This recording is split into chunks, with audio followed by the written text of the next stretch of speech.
All right, Mayor Kaplan, it is time for the favorite 11 questions about things cricket and non-cricket. So, are you ready to rock and roll? Sure, go ahead. Now, you said you've been on a few cricket tours. You mentioned the one going down to South America. I always ask this question to just about everybody on the show. Who is your favorite roommate on any cricket tour? I've never had a roommate. I'm the mayor. That's a good answer. Yes. Your favorite now, proudly wearing the maize and blue, Yes. Michigan on your shirt. Very specific about that. Don't dare Yeah. have anybody say yellow and blue or gold. It's maize and blue. If you're a That's Michigan. right. Maize means corn in Indian language. So that's what maize is, corn. And it means a hell of a lot of college football and college basketball history as well. Yes. Your and hockey, a few others. And hockey, yes, hockey. I can't leave out the hockey team. National champions, I believe, on multiple occasions. Yes, they have also women's softball done very well.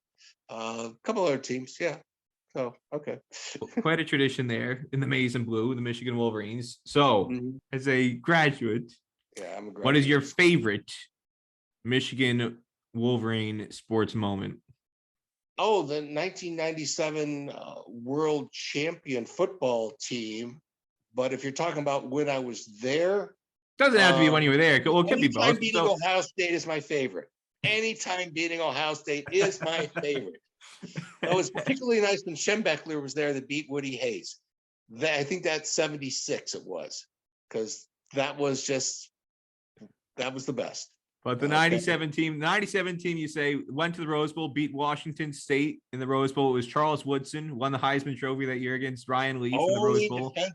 Only defensive player that's ever won the Heisman. They really should rename it the Heisman Trophy to be the top offensive player of the year, because the defensive side has no chance. In fact, it's almost always quarterbacks now. Sometimes a running back or a wide receiver. So it's kind of unfair. It's skewed. But Charles Woodson got it, 97. Charles Woodson did. Do you know who he beat? Peyton Manning. That's right, Peyton Manning. You can't argue. They were both excellent at their time. And a lot of Heisman Trophy candidates really flame out. Well, it was almost a curse for the longest time. It was a curse to win the Heisman. Yeah. Nobody ever did anything when they went to the NFL, because Desmond Howard is a great example of that. Desmond Howard wins the Heisman, and he had a very mediocre NFL career. He was a first-round draft pick. But didn't he win a Super Bowl and was named MVP? But for special teams, though, he returned a kickoff for a touchdown for the Packers in that Super Bowl that they won. He won MVP. That's all that counts. That's still something. But look at it. Ohio State had a quarterback won the Heisman Trophy, was a sixth-round draft pick, and totally flamed out. Your favorite cricket match at Broward County Stadium? Oh, I told you that one. That was the one where they did that score that they ran up between West Indies and India. That's by far the best cricket match I've ever seen anywhere, other than the one cricket match that I was in where I out-hit Jeff Miller, if he was watching. But was that at Broward County Stadium, though? No, that was at the cricket field at the Lauderhill Sports Park in Lauderhill. That's where we played. But your favorite match at Broward County Stadium, 2016, the first T20 West Indies and India, 245 plays 244. Yeah. That was the best cricket match I've ever seen. The only other one would have been the first time we ever played was in the Sri Lanka game that we played New Zealand, because it was the first of what we hope was going to be at least an annual event plus CPL, but few bumps on the road. Eventually got there. Your favorite cricket ground experience that you've had as a player or as a fan outside of Lauderhill? Well, I did like it in Lima, Peru. I told you about that. My first cricket game was in Trinidad between India and the West Indies, where I sat with the ambassador. But as an experience, I got to tell you this really funny story. A couple of years ago, my wife and I did a cruise, and my son did join us for part of the cruise or whatever, but we spent some time in London. My wife, Lynn, is a Beatles fanatic. Now she's also a Fish fanatic, for those that know Fish, but she's a Beatles fanatic, and she wanted to see Abbey Road. No problem. Get into a cab. They called me governor. which was mayor, but governor's good. That's kind of funny. And I look at the map and I look where we are, and I look where Abbey Road is, and I look in between. I'm going, are we going anywhere near Lord's? He said, oh, we're going by. I said, honey, would you mind if we stop? And I just want to see Lord's. And she said, okay. Are we going out of the way? I said, no, not really. He said, he told the driver, could you on the way back stop us by Lord's? So on the way back, we stopped. Now there is a minor cricket game going on, and there's a guy at the ticket booth. And I said, listen, I don't want to buy a ticket to the game. I just want to see the grounds. This is Lord's. This is where cricket all starts or whatever. And I just want to go and see it. And I told him who I was and what I was doing. And he said, okay, don't see anything. Just see those stairs. Go up there to the top of it. Don't make sure no one really sees you. Just go up there and take a look. So I go up there and I take a look, and I see people, there's playing, and there's a few people in the stands. And I look around and I look at the facility, and I'm going, oh my goodness, this is Lord's. And that was really a great experience. And I mean, I've seen some nice facilities and stuff. They keep it in great shape, of course, but I'd love to actually be at Lord's during an actual game that I'd sit and watch that I wanted to see. But that was a unique experience. It's kind of like, I guess, going to Mecca or something like that. So anyone who's into really cricket, just to go see the stadium where it is, that's kind of nice. That was a great experience. So Lord's, just being able to be at Lord's, and yeah, it is right near Abbey Road. You look on the map, right near Abbey Road, St. John's Wood, Lord's, it's right there. It's wow, and then this game in Trinidad, this was at Queen's Park Oval, 2003. 2003, yeah. Yeah, I believe that's where it was, yes. Yeah, okay. Where there was, and I was wondering why everyone was sitting outside the stadium partying and the game's going on inside. Nobody wanted to come in. They just wanted to party, see their friends. They're just walking around there, eating in there. It's like carnival. They're just having a great old time. You know, to me, it's really a party with a game going on.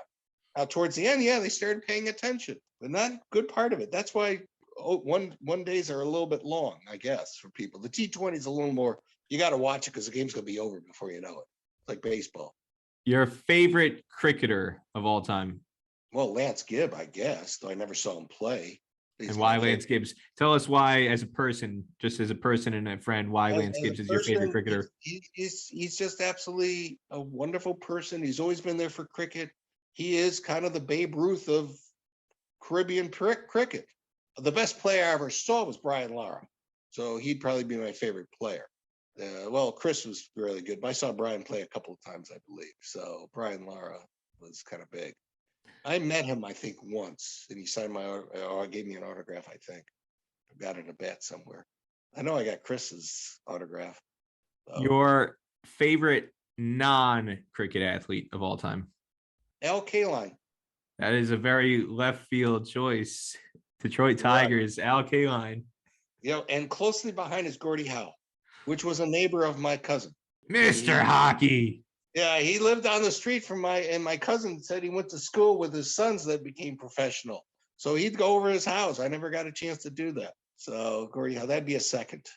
One of my first gifts that I got that was autographed, I think it was either a Christmas gift or a birthday gift. My oldest brother got Gordie Howe's autobiography autographed and gave it to me as a Christmas gift. His autobiography was called And How. And I grew up a huge hockey fan as a kid. Right. That was my number one sport. And so for my brother to get an autographed hockey of Gordie Howe's autobiography, even though, again, Gordie Howe had last time he played was in the late 70s, early 80s, when he was, I think, in his 40s or 50s. I know, listen, with his sons, that was amazing. Played with the Whalers, the Hartford Whalers, with Mark Howe, and I forget the other son's name, but Marty and Mike. Marty and Mark. I think Mark was one. Marty and Mark. Marty and Mark. I was a huge Devils fan growing up. The Devils were my hockey team as a local team that we fell in love with in the 90s. You got to see them win 3 Stanley Cups, 95, 2000, 2003. You're a bit younger than me, yeah. So yeah, just a little bit. But yeah, Gordie Howe's career was long gone. But yes. Wayne Gretzky and Gordie Howe were like up here in terms of childhood idols. I got to see Wayne Gretzky's last game. I got to see it, and I saw how he was so successful, how he scored. And I couldn't understand why other teams didn't pick on it. Because most players are always engaged, always engaged. He had a tendency of holding back and becoming disengaged so everyone forgot he was there. And then he just jump right in, get the puck, and shoot it. I'm serious. That's how I saw him do it. He just would just sort of meander around by himself and kind of be, come blend into the background. So people forgot that he was there. Well, the other thing I remember about Wayne Gretzky too, that just told me of his stature when I was a kid. My mom was not a sports person. My dad was a huge sports fan, but my mom could care less about sports. Mm-hmm. But one of the first times that we had a babysitter for anything that my parents needed to leave us at home alone for was when the LA Kings came to Madison Square Garden to play the Rangers. And my dad got tickets to go see the game. And my dad was not a Rangers fan. We were Devils fans, but it was all about seeing Wayne Gretzky. And again, my mom couldn't care less about sports, couldn't care less about hockey. She was actually the one who wanted my dad to get the tickets because she wanted to see Wayne Gretzky. That's how big of a deal Wayne Gretzky was. Towards the end of his career? No, this would have been 89, 90. So it was just after he came to the Los Angeles Kings. He'd been traded from the Oilers to the Kings. He retired in 98. So his last game was in 98, 99 when he played for the Rangers, and his last season or two in New York playing for the Rangers. And I think his last game was against the Pittsburgh Penguins. But this is late 80s, early 90s when he was still with the Kings as a visiting player coming to Madison Square Garden. And I was only 5 or 6 years old at the time. But I remember, like, if this is important enough that my parents are getting us a babysitter, it must be a pretty big deal if this Wayne Gretzky guy is coming to town. And the more I got into sports, the more I appreciated how significant he was. And I'm forever bitter. Yeah. And ESPN's Sports Century top 50 greatest athletes of all time, that they put Michael Jordan #1 and Wayne Gretzky, I think, was second or third, because to me, Wayne Gretzky will always be the greatest athlete of all time. I have to tell you a hockey story real quick about the Panthers. My wife was not going to watch this, I'm sure, so I can say it. I took her to a Panthers game when they were down in Miami in their first season, and we were in the 5th row corner, great seats. And she was loving the game. She never really got into hockey, but she was loving the game, really enjoying it all of a sudden. And then all of a sudden, somebody gave an elbow to one of the Panthers player and blood came out of his nose. And my wife said, "Oh my God." And it totally turned off, never watched hockey again. That was the end. The blood was coming out to the ice. She did not like that at all. That sounds pretty tame. Wait, did they even drop the gloves? No, he was bleeding too much. I think someone else came over, but they didn't start a thing. It was pretty bad, actually. It came right onto the third. I think they had to take him off the ice for a little bit to pack him up. Just stitch it up. 20 minutes later, he's back out there. No big deal. Probably was, yes. Your favorite place to eat out on tour or away from home? So outside of Lauderhill, outside of any other home venue, where's your favorite place to eat out on the road? Oh, and I've ate at some incredible places around the world. The first thing that popped into mind, amazingly enough, was a restaurant near Kennebunkport, Maine, named Noonan's, where they pull their lobsters. It's a little red shack. They pull the lobsters right out of the water. You have it. They serve, you can have coleslaw, which you do, a nice Sauvignon Blanc wine, and Maine blueberry pie. That's the first thing that popped into my head. I've only ate there maybe 4 or 5 times, but that's incredible. Noonan's. Noonan, I believe it is. It's near it's in Porpoise Bay, right outside of Kennebunkport, Maine. Sounds like a good Irish place. But I've been in a lot of restaurants. I'm sure afterwards I'll think of someplace else that was amazing, but that's the first one that came up. Are you a Coke or a Pepsi guy? Absolutely Coke, but I do invest in Pepsi. Pepsi's the better stock, but Coke I like much better. Coke Zero, actually. I'll accept that. It's an acceptable answer. Coke is my preferred drink. So, but I can understand for financial reasons if the Pepsi stock is doing better. Pepsi stock does much better. It owns Frito-Lay and Quaker. What the heck? They've diversified their portfolio much better than Coca-Cola. Right. Your favorite pizza topping? Mushrooms. Your favorite movie of all time? The Big Chill. The Big Chill. You don't know that story. You Oh don't remember. no, this is 1980s. Glenn Close, I believe, Jeff Goldblum. Who else is in there? Do you know what the movie centers around? The plot? It's a funeral. They go back to see a funeral for one of their friends, and it's a reuniting. Exactly. And where were they all together at? I don't remember. The University of Michigan. See? Love that. Great music in that story. Jeff Goldblum, Glenn Close, all-star kick, Kevin Kline, William Hurt, all-star cast.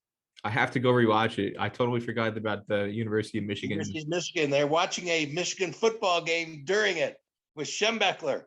Your favorite show to binge watch, whether it's on Netflix, Amazon Prime, Hulu, a DVD box set, when you've got all the time in the world, what is your go-to show to binge watch? I'm one of those people, once I binge watch a show and I finish it, I don't go back and watch it again. For some reason, it runs in my head, so I remember it all. So I'm constantly looking for new ones. Is there anything that you've binge watched already that you would say was your favorite? The Queen's Gambit was awfully good.